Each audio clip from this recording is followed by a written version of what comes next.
Good afternoon, viewers. Thank you very much for watching Punchline Africa Television. This is Diplomatic Leaks. The show is Diplomatic Leaks, where we go behind the diplomatic lines to see what has been happening behind the diplomatic lines. Diplomats, what are they saying? What is going on? What is happening in all parts of Africa? Who is making a stride to put up Pan-Africanism? That is our show this afternoon. We delayed it because there was a technical problem, but here we are. With me to host this show is none other than Miriam Ogudu. Good afternoon, Miriam. A very good afternoon to you, and good afternoon to our viewers. Good morning, good evening, depending on where they're tuned in today. And later on, we shall bring in Sean Wesonga, who is in the CBD of Nairobi in Kenya, and we see what he tells us about the relationship between Kenya and Zimbabwe. Yesterday, I am the host, Dr. David Matsanga, and my co-host is Miriam Ogutu. What is at stake? What is that the two countries can do together? What is the mission? What can happen in Africa that if a united Africa is united towards integration, economically, politically, socially? We have Zimbabweans living here. One tribe of Kenya is the Shona tribe. It is from Zimbabwe. That is enough, a good bond, a great bond for the people of Kenya to understand that they have been bonded for centuries. Is Africa looking at all these aspects, or we would like to rush to accuse ourselves in the same places of the masters? Thank you very much. Welcome to the show. Yesterday, President Uhuru Muigai Kenyatta hosted President Emerson Mnangagwa Mnangagwa, who is the head of state, the President of the Republic of Zimbabwe. Remember, I will speak from the bottom of my heart, because from 1997, I have been involved in the Zimbabwe politics. I have been advocating for removal of sanctions. I've been advocating for non-isolation of Zimbabwe leadership. The late President Robert Mugabe inspired me on the African continent as a leader who speaks the truth, as a leader who at times looks at facts. I got inspired. From the time the Labour government took over power in Britain, where did things go wrong? Many of the younger generation today who are young, who are using social media, the Twitter, the Facebook, in Zimbabwe and Kenya, would not understand the bottlenecks that Zimbabwe has gone through. First, Zimbabwe is the first country in Africa to have done reconciliation. It is not South Africa. South Africa came in later. But the late President Mugabe was the first person to reconcile with Ian Smith, the butcher of Salisbury, who killed people, thousands and thousands of Zimbabweans who were demanding a majority rule in Northern Rhodesia.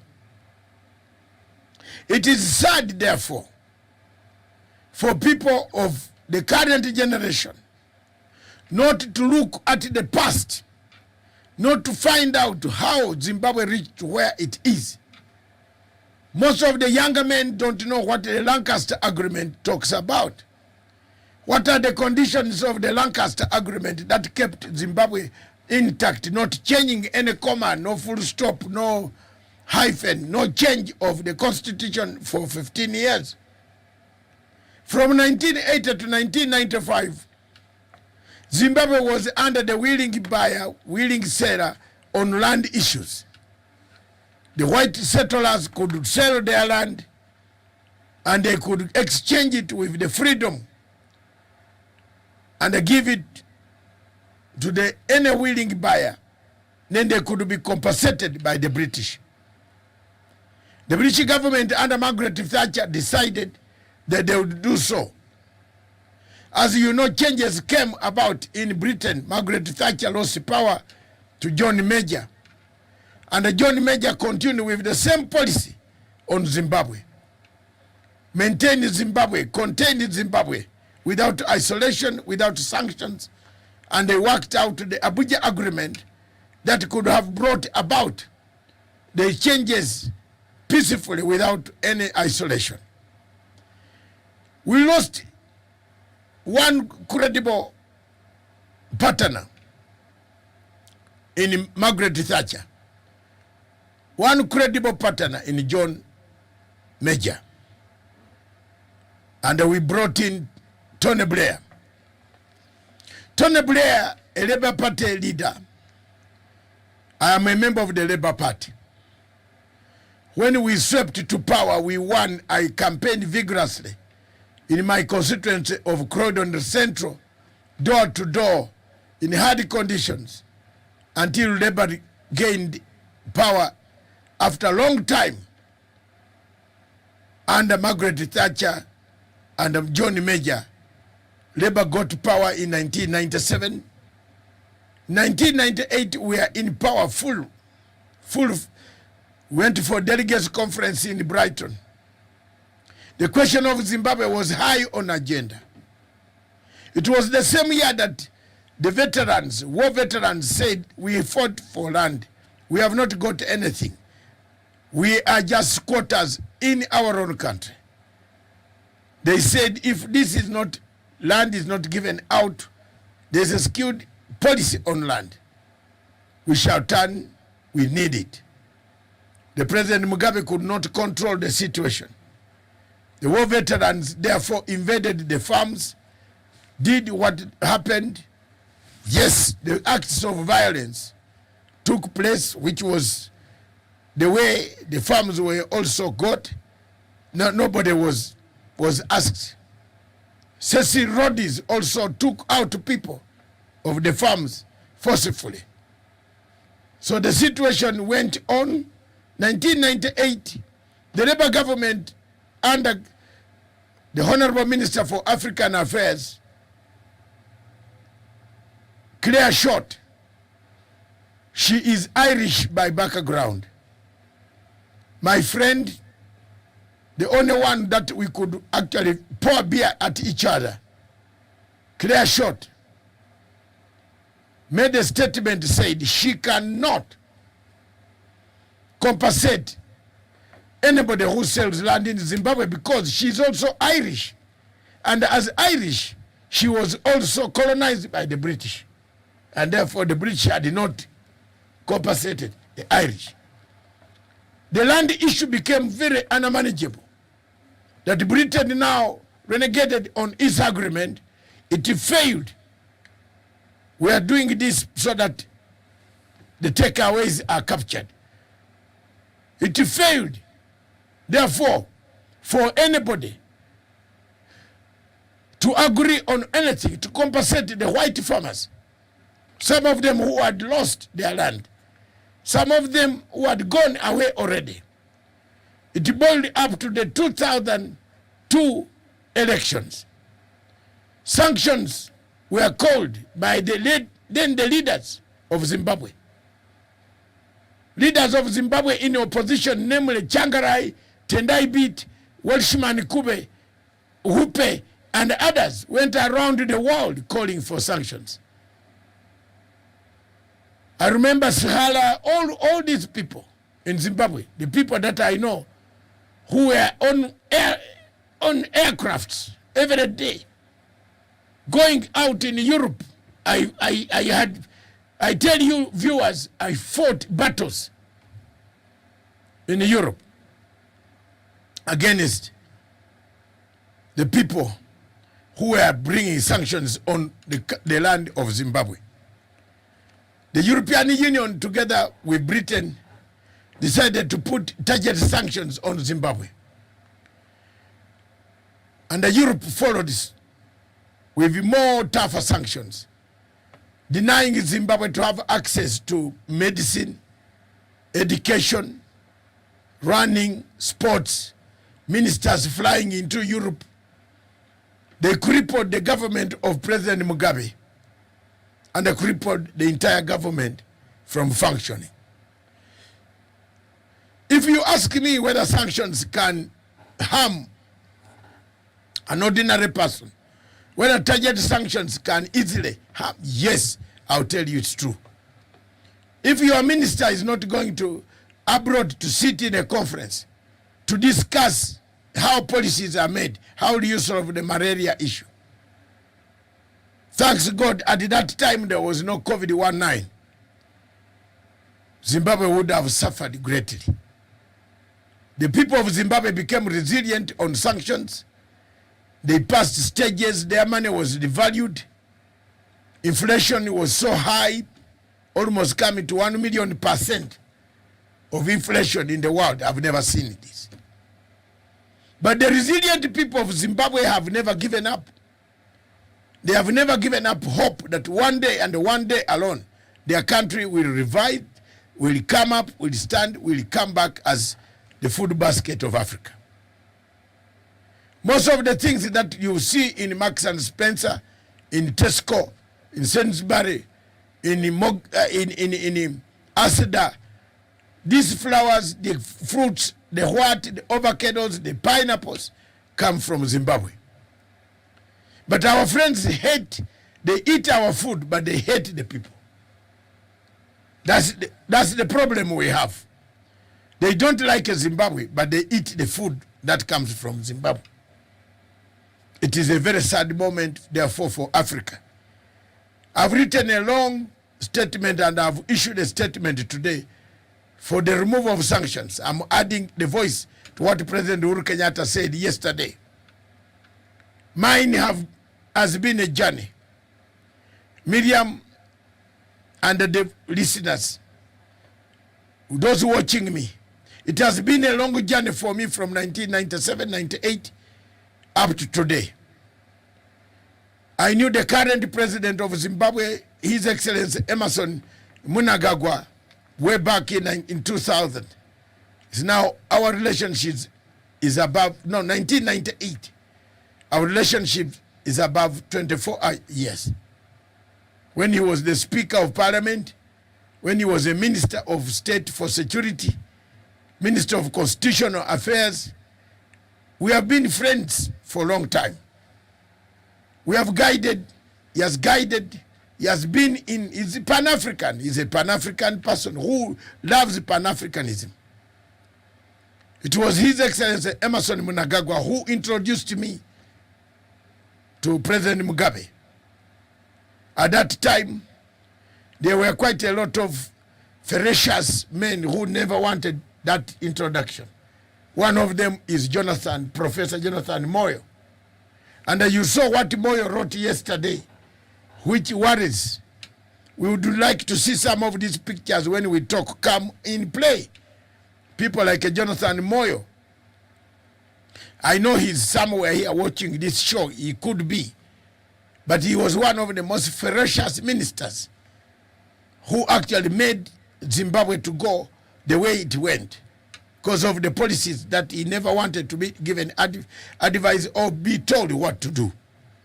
Zimbabwe has survived through all those stages.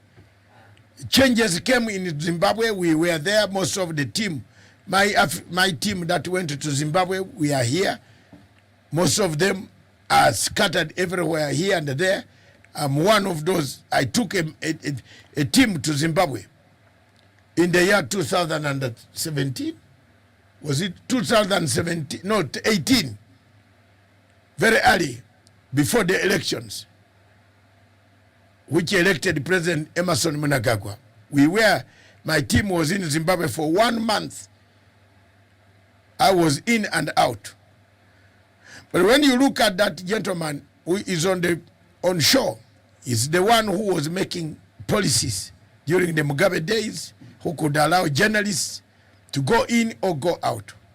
Today, I hope he has gone for repentance and have said, forgive me, God, I'm a sinner like me. I'm a sinner. Jesus Christ, Son of God, forgive me. Because he made so many people, young men, go under very tough conditions.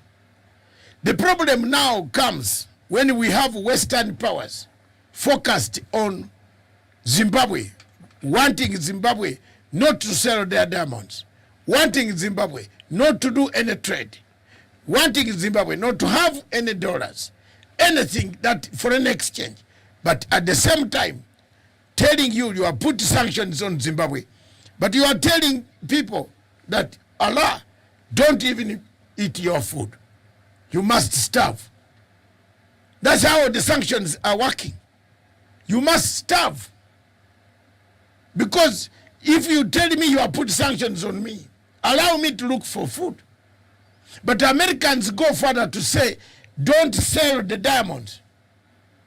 If Zimbabwe was allowed to sell its diamonds, it could pay for its bills. It could pay for its roads, the medicine, the schools, the infrastructure that is being rebuilt by President Emerson Mnangagwa. I have been to Zimbabwe 4 to 5 times myself since Mnangagwa took over power. If someone might not have, I don't need to publicize to everybody, but at least, Miriam, I've called you when I'm in Zimbabwe and I said, I'm here. We have done a show with you when I was in Zimbabwe, here several times. I've been there. And several times, I don't need to go and publicize to people that have arrived. I go for my business, and I go to meet the people that I've met. The people of Kenya must make it a good will by helping Zimbabwe in terms of economic commerce. There is quite a lot that Zimbabwe businessmen can do in Kenya, and there is quite a lot that business community, not businessmen only. I don't want to be segregative, and I'm caught by Miriam. Zimbabwe community can do in Kenya. They can learn from Kenya. What can we do? What can Kenya help Zimbabwe to sustain its economy? What can Kenya help? What industries can Kenya do? Take into Zimbabwe? What can Kenyan businessmen get in Zimbabwe? There's quite a lot to be done. Zimbabwe is a mining industry with minerals across huge number of them. What can Kenya do? Why can't we unite, set a pace, create a situation where our countries have got a very, very serious interrelationship where they can trade without and the bump of these sanctions. My last point about the sanctions, Miriam, is that time has come. Zimbabwe has been crying for removal of sanctions. Can't we also bust these sanctions? Are we going to wait to cry to America all the time? Is Zimbabwe going to cry to America all the time? Why can't Zimbabwe try other ways to bust these sanctions? After all, Ian Smith busted the sanctions. The world put sanctions on Ian Smith. Zimbabwe should change the modus operandi of external systems, of how to do international lobby, to break the yoke of imperialism, the yoke of neocolonialism, the yoke of sanctions, by busting the sanctions that have killed Zimbabwe. Zimbabwe must begin trading with companies in Africa, in Uganda, in Kenya, in Tanzania, that can bring quite a lot of information, that can bring resources, material, money, that can change the economy, the livelihood of the people of Zimbabwe. Zimbabwe must begin to change the way it has been begging America to remove sanctions by busting these sanctions. It is time to bust the sanctions.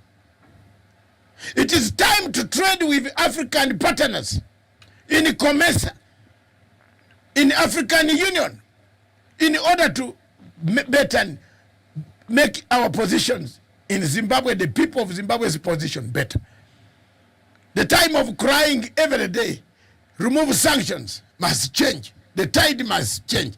Bust the sanctions. I have told this and I've said, I want to be on record. I want to be on record. Why? From 1997, today, I've been a volunteer. A volunteer, not a hired mercenary. I've been a volunteer of the people of Zimbabwe.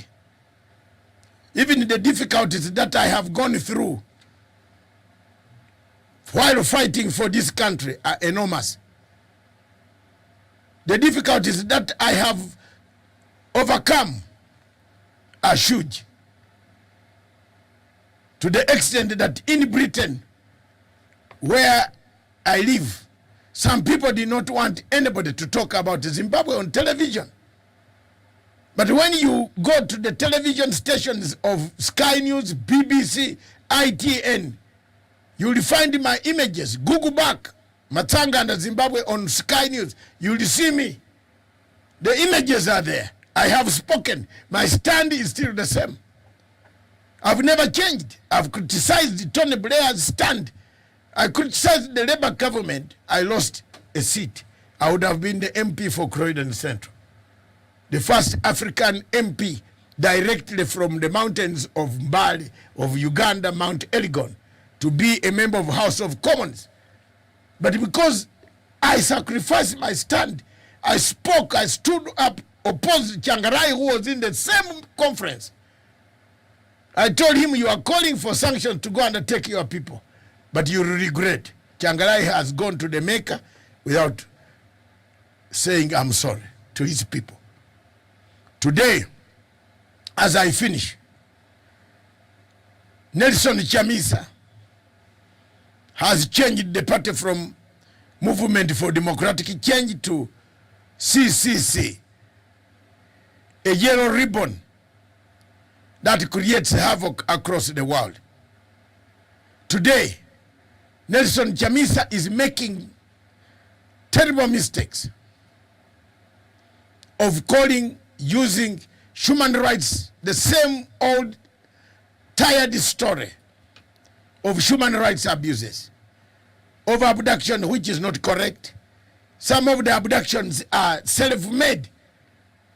We saw of a story on this television where a woman was telling us the person, we have the clips where she actually abducted herself, then turns up after a few days saying, no, we are thrown somewhere on the road.